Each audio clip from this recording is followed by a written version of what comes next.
Sabe quando bate aquela vontade de começar a investir? A primeira reação de muita gente é sair correndo atrás daquela dica de ouro. Qual é a melhor ação do momento? Qual o fundo imobiliário que vai bombar? É uma busca quase desesperada por um atalho, uma fórmula mágica para o sucesso. Mas e se o segredo não estiver em nada disso? Essa é a pergunta de $1 milhão, não é mesmo? Todo mundo que começa quer essa resposta.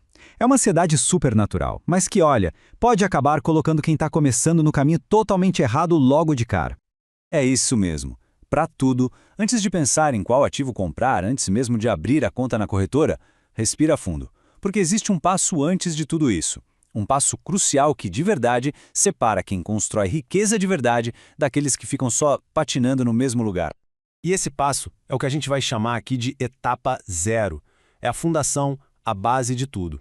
Aquela parte que a maioria das pessoas simplesmente ignora na pressa de ver o dinheiro render, mas que todo investidor de sucesso, sem exceção, domina completamente.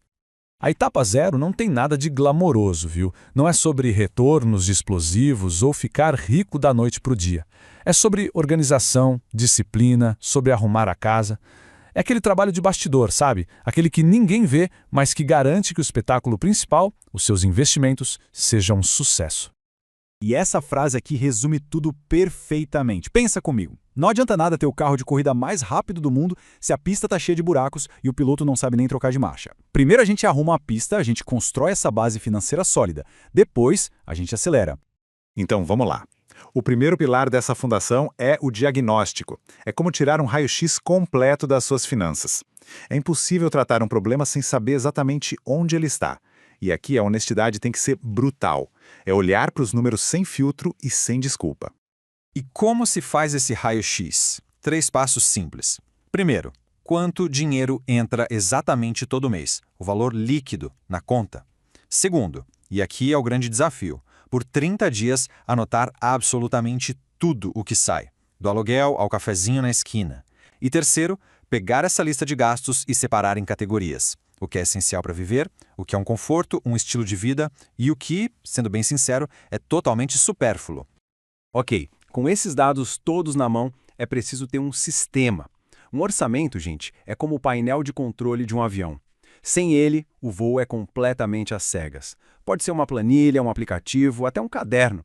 Não importa a ferramenta. O importante é ter um lugar para consolidar tudo isso e tomar decisões conscientes. E uma regra que ajuda muito a começar é a do 60-20-20. A ideia é usar no máximo 60% da renda com os gastos essenciais. Agora, atenção para a virada de chave. No mínimo 20% vão direto para investimentos e metas de longo prazo. E só então, o que sobra, até 20%, vai para o estilo de vida, para o lazer. O dinheiro para investir vem primeiro, não é o que sobra no fim do mês, se sobrar. Vamos para o terceiro pilar, e esse aqui, olha, talvez seja o conceito mais importante de todos para o iniciante, a reserva de emergência. Ela é o seu colchão de segurança. É o que vai proteger os investimentos e a tranquilidade quando os imprevistos da vida aparecerem. E eles sempre aparecem, né? Uma demissão, um problema de saúde, o carro que quebra. Tá, e qual o tamanho dessa reserva? A meta é ter guardado o equivalente a 3 até 12 meses do seu custo de vida essencial. Lembra daquela categoria do diagnóstico? Então, se os gastos essenciais de alguém são R$3 mil por mês, a meta dessa pessoa é ter entre R$9 mil e R$36 mil guardados. A dica é começar com a meta de 3 meses e ir construindo aos poucos. E onde esse dinheiro deve ficar? Muita atenção aqui.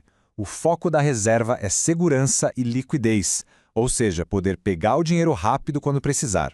O foco não é rentabilidade. Por isso, as melhores opções são o Tesouro Selic ou um CDB com liquidez diária de um banco sólido. Lugares com a bolsa de valores são totalmente inadequados pela oscilação. O dinheiro da reserva não pode correr risco. Beleza. Pilar número 4, e esse aqui pode parecer um paradoxo. O melhor investimento que alguém endividado pode fazer é, na verdade, pagar as próprias dívidas, especialmente as de juros altos, como cartão de crédito e cheque especial. Elas são como Maria Movediça financeira. Quanto mais a pessoa se debate, mais ela afunda. E essa frase é genial porque ela mostra a matemática por trás disso. Pensa só, se alguém tem uma dívida no rotativo do cartão que cobra, sei lá, 300% de juros ao ano, quitar essa dívida dá um retorno garantido de 300% sobre aquele dinheiro. Não existe nenhum investimento no mundo que ofereça um retorno desses com risco zero. é imbatível. E a estratégia mais eficiente para fazer isso é o método Avalanche. É bem simples. A pessoa lista todas as dívidas, da que tem o maior juro para a menor. Daí foca todo o dinheiro extra que conseguir para pagar a primeira da lista, a mais cara, enquanto paga só o mínimo nas outras. Assim que a primeira for quitada, todo aquele valor que ia para ela é somado ao pagamento da segunda da lista. Isso cria uma bola de neve, uma avalanche de dinheiro que vai quitando as dívidas uma a uma, de forma muito mais rápida. E chegamos ao nosso último pilar, o quinto, automação. A verdade é que a nossa força de vontade é um recurso limitado. Não dá para depender dela todo dia para tomar a decisão certa. Tem dias que a gente simplesmente não está afim. A solução, então, é criar um sistema que funcione sozinho, no piloto automático. E o conceito-chave aqui é o famoso pague-se primeiro. A ideia é genial de tão simples. Assim que o salário cai na conta, antes de pagar qualquer boleto, antes de gastar com qualquer coisa, uma parte daquele dinheiro já é transferida automaticamente para os investimentos. A disciplina deixa de ser uma questão de motivação e passa a ser parte do sistema.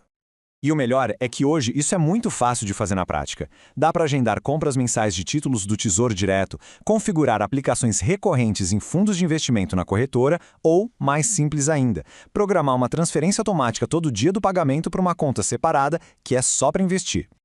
Então, vamos só juntar as peças desse quebra-cabeça da etapa 0. A gente começa como diagnóstico para saber o ponto de partida. Depois, usa uma ferramenta de controle para não se perder no caminho. Aí, constrói a proteção, a reserva de emergência.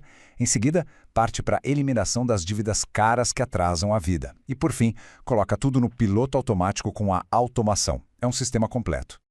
E quando essa fundação toda está de pé, bem sólida, a pergunta sobre qual o melhor investimento muda de figura.